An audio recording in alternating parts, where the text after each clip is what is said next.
Guys, welcome back. എല്ലാവർക്കും നമസ്കാരം. പെട്ടെന്നൊരു വീഡിയോ ആയിട്ട് വരുന്നത് എന്താണെന്ന് വെച്ച് കഴിഞ്ഞാൽ എല്ലാവർക്കും അറിയാം, ലാസ്റ്റ് വീക്കിൽ നമുക്ക് പറ്റിയ ഒരു അവസ്ഥ. അപ്പോൾ അതിന് ശേഷം ഈ നമ്മുടെ റൂബൻ അമോറിമിൻ്റെ കുറച്ച് ന്യൂസുകൾ ഇങ്ങനെ സേക്കാവൂലേ അങ്ങനെ ഒരു ഒരു ഒരു ചാഞ്ചാട്ടത്തിലാണ് ഇപ്പോൾ പോയിക്കൊണ്ടിരിക്കുന്നത്. അപ്പോൾ നിങ്ങളുടെ എല്ലാവരുടെയും അഭിപ്രായം എന്താണെന്നും എൻ്റെ ഒരു പേഴ്സണൽ ഒപ്പീനിയൻ എന്താണെന്നും ഞാനൊന്ന് എല്ലാവരുടെ മുന്നിൽ ഒന്ന് അറിയിക്കാന്നുള്ള രീതിയിൽ പെട്ടെന്നൊന്ന് വന്നതാണ്. അമോറിം വന്നപ്പോൾ എനിക്ക് നല്ല പ്രതീക്ഷയും കാര്യങ്ങളൊക്കെ ഉണ്ടായിരുന്നു. യങ് മാനേജറാണ്, പിന്നെ ഒരു പോർച്ചുഗീസ് മാനേജർ, നമ്മുടെ ജോസേട്ടൻ്റെ ഒരു പിൻഗാമിയായിട്ട് ജോസേട്ടൻ 2 എന്നുള്ള രീതിയിൽ ഉണ്ടാവുമോ, അങ്ങനെയൊക്കെ ഒരു ചിന്ത ഉണ്ടായിരുന്നു. പക്ഷേ ഇപ്പോൾ തോന്നുന്നത് എന്താന്ന് പറഞ്ഞു കഴിഞ്ഞാൽ പുള്ളി ഒരു ഭയങ്കര എന്താ പറയുക, ഒരു കടുംപിടുത്തക്കാരൻ. ഇങ്ങനെ ഒരു ടൈറ്റ് ആവശ്യമില്ല ശരിക്കും സത്യം പറയുന്നത്. കാരണം ഓക്കെ, ഒരു വിഷനും ഓരോ മാനേജർക്കും അവരുടേതായിട്ടുള്ള ഫോർമേഷനും കാര്യങ്ങളൊക്കെ ഉണ്ട്, സത്യം തന്നെയാണത്. പക്ഷെ അത് വർക്കൗട്ട് ആവുന്നില്ല എന്ന് കണ്ടാല് ജസ്റ്റ് ഒന്നൊരു മാറ്റി ഒന്നോ രണ്ടോ കളി, ജസ്റ്റ് ഒന്നോ രണ്ടോ കളി ഒരു പരീക്ഷണം നടത്തുന്നതിൽ ഒരു തെറ്റുമില്ലല്ലോ.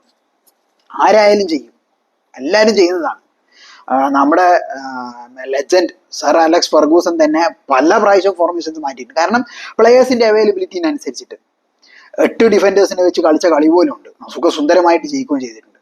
ഫെർഗൂസൺ പോലും മാറ്റി മാറ്റി കളിച്ചിട്ടുണ്ട്. അപ്പോൾ അങ്ങനെയൊക്കെ ചെയ്യും. പക്ഷെ ഇപ്പോഴും പുള്ളി പറയുന്നത്, ആ ഡെർബി കഴിഞ്ഞപ്പോഴും അമോറിം പറഞ്ഞത്, ഞാൻ എൻ്റെ ഫിലോസഫിയിലും ഞാൻ എൻ്റെ സ്റ്റാറ്റിക്സിലും തന്നെയായിരിക്കും, എൻ്റെ ഒരു ഫോർമേഷനെ ഞാൻ ചേഞ്ച് ചെയ്യാൻ പോകുന്നില്ല. അവർക്ക് ഫോർമേഷൻ മാറണം എന്നുണ്ടെങ്കിൽ എന്നെ മാറ്റിക്കോട്ടെ. ഒരു ഭയങ്കര ഒരു കടുപ്പെടുത്തം. ഇങ്ങനെ ആവേണ്ട ഒരാവശ്യമില്ല എന്നാണ് എനിക്ക് തോന്നുന്നത്. എന്തിനാണ് അങ്ങനെ ഒരു വാശി പിടിക്കേണ്ട ആവശ്യമില്ല സത്യം പറഞ്ഞാൽ. കാരണം ഇതിപ്പം അഡാപ്റ്റ് ആവുന്നില്ല. പ്ലേയേഴ്സ് ഇപ്പൊ തന്നെ ഡ്രസ്സിംഗ് റൂമൊക്കെ അലമ്പായി.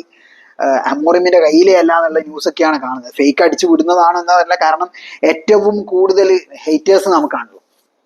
മാഞ്ചസ്റ്റർ യുണൈറ്റഡിനാണ് ഏറ്റവും കൂടുതൽ ഹേറ്റേഴ്സ്, അത് സത്യം തന്നെയാണ്.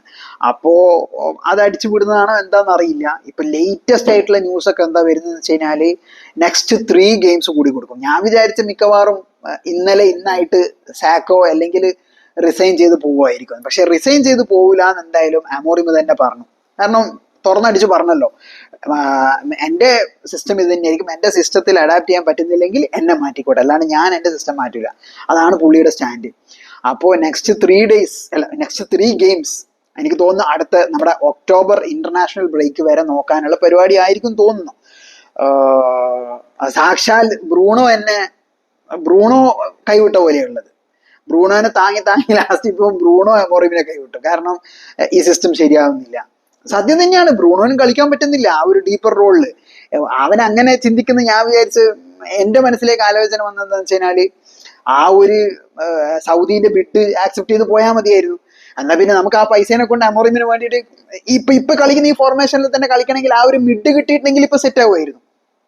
ഇപ്പൊ നമ്മൾ ആ മിഡ് ഇങ്ങനെ ഒരു ബ്ലാങ്ക് ആയി വട്ടപൂജ്യം പോലെ ആയതുകൊണ്ടാണ് ഈ ഒരു അവസ്ഥയിൽ മുന്നോട്ട് പോകുന്നത്. അപ്പോ അതുമാത്രമല്ലാണ്ട് ലാസ്റ്റ് ഡെർബിയില് ഫുള്ള് നമ്മൾ പറയേണ്ടത് അമോറിമിന് തന്നെയാണ്. ഞാൻ അമോറിമിന് ഇതുവരെ ഇങ്ങനെയൊന്നും പറഞ്ഞിട്ടേ ഇല്ലേ, ആദ്യമായിട്ട് പറയാണ്. അമോറിമിന്റെ മിസ്റ്റേക്ക് തന്നെയായിരുന്നു ലാസ്റ്റ് നമ്മൾ ഡെർബിയിൽ കണ്ടത്. കാരണം ആ ഒരു ലൈനപ്പ് സെലക്ഷൻ തന്നെ. പക്ഷെ പുള്ളി അതൊന്നും പറയുന്നില്ല. പുള്ളി പറയുന്നത് എൻ്റെ ലൈനപ്പ് ഒന്നും ഒരു പ്രശ്നമല്ല, എൻ്റെ ഫോർമേഷനും ഒരു പ്രശ്നമല്ല, എൻ്റെ സിസ്റ്റവും പ്രശ്നമല്ല. പിന്നെ എന്താണാവോ പ്രശ്നം? പിന്നെ എന്താണ് പ്രശ്നം? അതാണ് ക്വസ്റ്റ്യൻ മാർക്ക്. അതാണ് നമുക്ക് അറിയേണ്ടത്. പിന്നെ എന്താണ് പ്രശ്നം? പ്ലേയേഴ്സാണ് പ്രശ്നമെങ്കിൽ ഉള്ള പ്ലേയേഴ്സിനെ തേച്ച് മാറ്റിയില്ലേ. ഇപ്പോൾ പുതിയ പ്ലേയേഴ്സിനെ കൊണ്ടുവരികയും ചെയ്തു. മിഡ് മാത്രമേ, ബാക്കി എല്ലാവരും ഉണ്ട്. ഇനി അടുത്ത ഗെയിം ചെൽസിന്റെ കൂടെ എന്താവോ എന്ത് സുഖസുന്ദരമായിട്ട് ഓക്കെ, ഈ ഫോർമേഷൻ തന്നെ വെച്ചോട്ടെ. എന്തിനാണ് ബ്രൂണോനെ വീണ്ടും ഒരു ഡീപ്പ് മിഡ്ഫീൽഡ് റോളിലേക്ക് അയക്കുന്നത്? ബ്രൂണോന് തന്നെ താല്പര്യമില്ല. കൂന ഇല്ലെങ്കിൽ ബ്രൂണോനെ ആ ഒരു പൊസിഷനിൽ ഇട്ടിട്ട് കസമീറോ മൈനു, അല്ലെങ്കിൽ ഉഗാർട്ടെ മൈനു കളിച്ചോട്ടെ. അതുപോലും പറ്റുന്നില്ല. മൈനുവിനോട് എന്തോ ഒരു ദേഷ്യം ഉള്ളത് പോലെ. ആ സെക്കൻഡ് ഹാഫ് ആഫ്റ്റർ 60 മിനിറ്റ്സ് മൈനു വന്നതിന് ശേഷമുള്ള ഒരു സ്റ്റാറ്റ് ഞാൻ കണ്ടിട്ടുണ്ടായിരുന്നു ഇന്നലെ. എന്താ സാധനം, അടിപൊളിയായിരുന്നു. കാരണം മൈനുവും കസമീറോ വന്നപ്പോഴാണ് ഒന്ന് ഉണർന്നത്, മിഡൊന്ന് ഉണർന്ന പോലെ തോന്നി. ചെൽസി ഒന്നും 3-1 ഒതുക്കുന്നു എനിക്ക് തോന്നുന്നില്ല. അടിച്ച് അണ്ണാക്കി തരുത്തായിരിക്കും ഉണ്ടാവുക ഇങ്ങനെ പോവുകയാണെങ്കിൽ. നെക്സ്റ്റ് ഗെയിം എന്താവുന്ന ഒരു പിടുത്തവും ഇല്ല. മൊത്തം ആകെ എനിക്ക് തോന്നുന്നു തകിടം മറിഞ്ഞിട്ടുള്ളത്. പിന്നെ ചില പ്ലേയേഴ്സിന് തീരെ താല്പര്യമില്ല എന്നൊക്കെയാണ് ന്യൂസ് വരുന്നത്. ഇങ്ങനെ തീരെ പ്ലേയേഴ്സിന് താല്പര്യമില്ലെങ്കിൽ പിന്നെ കളിച്ചിട്ട് ഒരു കാര്യമില്ല. സത്യം പറയാലോ, ലാസ്റ്റ് നമ്മുടെ ടെൻഹാഗിന്റെ അവസാന ടൈമുകളിൽ ഇങ്ങനെയായിരുന്നു. ടെൻഹാഗിന്റെ ആ ഒരു സിസ്റ്റമേ ശരിയില്ല. ടെൻഹാഗിന്റെ കയ്യിൽ ഒന്നുമില്ല, വെറുതെ പ്ലേയേഴ്സിനെ ഇറക്കി വിടുത്ത് കളിക്കുന്ന അങ്ങനത്തെ കുറേ ന്യൂസുകൾ വന്നിട്ടുണ്ട്. അതിനുശേഷമാണ് ആ വെസ്റ്റാമിനോട് തോറ്റത് കൂടി നമ്മുടെ മൊട്ടണ്ണന്റെ പണി പോയത്. അതുപോലെ ഇനി അമോറിം എന്താവും എന്തോ അറിയില്ല. പിന്നെ അതുപോലെ ബെൻഫിക്കേന്റെ ടീം, ബെൻഫിക്കേന്റെ ഓണറും ടീമും ഒക്കെ നമ്മുടെ ഡെർബി കാണാൻ വന്നിട്ടുണ്ടായിരുന്നു പോലും. അമോറിമിനെ സാക്ക് ചെയ്തിട്ടുണ്ടെങ്കിൽ ഓൺ ദ സ്പോട്ടിൽ കൊണ്ടുപോകാൻ വേണ്ടിയിട്ട്. പക്ഷെ ഇപ്പൊ കാണുന്നതെന്ന് വെച്ചാൽ ഇപ്പൊ സാക്ക് ചെയ്ത് കഴിഞ്ഞാലും ഒരു അടുത്ത 3 പേരെ ഒരു ഷോർട്ട് ലിസ്റ്റ് പോലെ വെക്കുന്നതിൽ സൗത്ത് ഗേറ്റ് ഉണ്ട്. സൗത്ത് ഗേറ്റ് ഒന്നും വന്നിട്ട് ഒരു കാര്യം ഉണ്ടാവില്ല. സൗത്ത് ഗേറ്റ് നടക്കൂല. സൗത്ത് ഗേറ്റ് വലിയൊരു ഉപകാരം ഉണ്ടാവുമെന്ന് എനിക്ക് തോന്നുന്നില്ല. പിന്നെ ഉള്ളത് നമ്മുടെ ബോൺമൗത്തിന്റെ ഇറിയോള, അത് പിന്നെയും നല്ലൊരു ഇതാണ്. പിന്നെ ക്രിസ്റ്റൽ പാലസിന്റെ ഗ്ലേസ്നർ, ഒലിവർ ഗ്ലേസ്നറിനെയും തോന്നുന്നുണ്ട് പുള്ളിക്കാരന്റെ പേര്. അതും നല്ലൊരു മാനേജറാണ്. പക്ഷേ എൻ്റെ ഒരു അഭിപ്രായത്തിൽ ഞാൻ ലാസ്റ്റ് ആയിട്ട് പറയുന്നത്, അമോറിം ഒന്നും ഒരു മയപ്പെട്ടിട്ട് ഒരു ഫോർമേഷൻ ജസ്റ്റ് ഒന്ന് മാറ്റുക. അല്ലാതെ ഇങ്ങനെ വർഷം അല്ലെ 2 വർഷം കൂടുന്നതിൽ ഇങ്ങനെ ഈ മാനേജറിനെ മാറ്റി കളിക്കുന്നതിൽ അതിലൊരു അർത്ഥേ ഇല്ല. ഇനിയിപ്പോൾ ഒരു പുതിയൊരു മാനേജർ വന്ന് ആ മാനേജർ പറയും എനിക്ക് ഈ പ്ലേയേഴ്സിനെ ഒന്നല്ല വേണ്ടത്, ഇതൊന്നല്ല എൻ്റെ പ്ലേയേഴ്സ്. അപ്പം എന്താവും, വീണ്ടും നെക്സ്റ്റ് സീസൺ വരെ വെയിറ്റ് ചെയ്യേണ്ടി വരും. എന്തിനാണിതിങ്ങനെ? അമോറിം ഒന്നും മനസ്സിലാൽ മതി, വേറെ ഒന്നും ആവശ്യമില്ല. ജസ്റ്റ് ഒന്നൊരു 4-3-3 അല്ലെങ്കിൽ 4-2-3-1 എത്ര സുന്ദരമായിട്ട് കളിക്കാം. അല്ലെങ്കിൽ വേണ്ട, ബ്രൂണോനെ സെന്റർ കയറ്റി കളിക്കും, ബ്രൂണോനെ പൊസിഷനിലിട്ട് കളിക്കും അറ്റാക്കിങ്ങിൽ, മൈനോനെ അവിടെ കളിപ്പിക്കും. ഒന്ന് കളിപ്പിച്ച് നോക്ക് ജസ്റ്റ് ചെൽസിന്റെ കൂടെ. ലാമിൻസിന് ഒരു ടൈം കൊടുക്കും. അല്ലാണ്ട് ഈ ബായിന്തറിനെ തന്നെ ഇതാക്കല്ല, അവന് വിഷമാവുമല്ലേ. എന്ത് വിഷമം, കളിയല്ലേ ജയിക്കേണ്ടത്. ആ ബായിന്തർ സേവ് ചെയ്യാൻ പറ്റാത്തതും സെയിം സാധനമാണ് ഡൊണാറൂമ സെസ്കോന്റെ സേവ് ചെയ്തത്. ഫെർഡിനൻഡിന്റെ അങ്ങനെ ഒരു പോസ്റ്റ് ഉണ്ടായിരുന്നു, ഞാനത് കണ്ടത്. അങ്ങനെയാ ചെയ്യേണ്ടത്, ഫ്രണ്ടിലേക്ക് വന്നിട്ട് സേവ് ചെയ്യണം. ഡൊണാറൂമ എന്ത് കൂളായിട്ട് ചെസ്റ്റോണ് സേവ് ചെയ്തത്. ബായിന്തർ ഇങ്ങനെ നോക്കിയതിന് കോയിനെ പിടിക്കാനായിട്ട് പോകുന്ന പോലെ, അതും ഹാലൻഡിന്റെ മുന്നിൽ. ഹാലിളകിയ പോലെ വന്നിട്ട് അടിച്ചിട്ട് പോയി. അതാണ് അവസ്ഥ.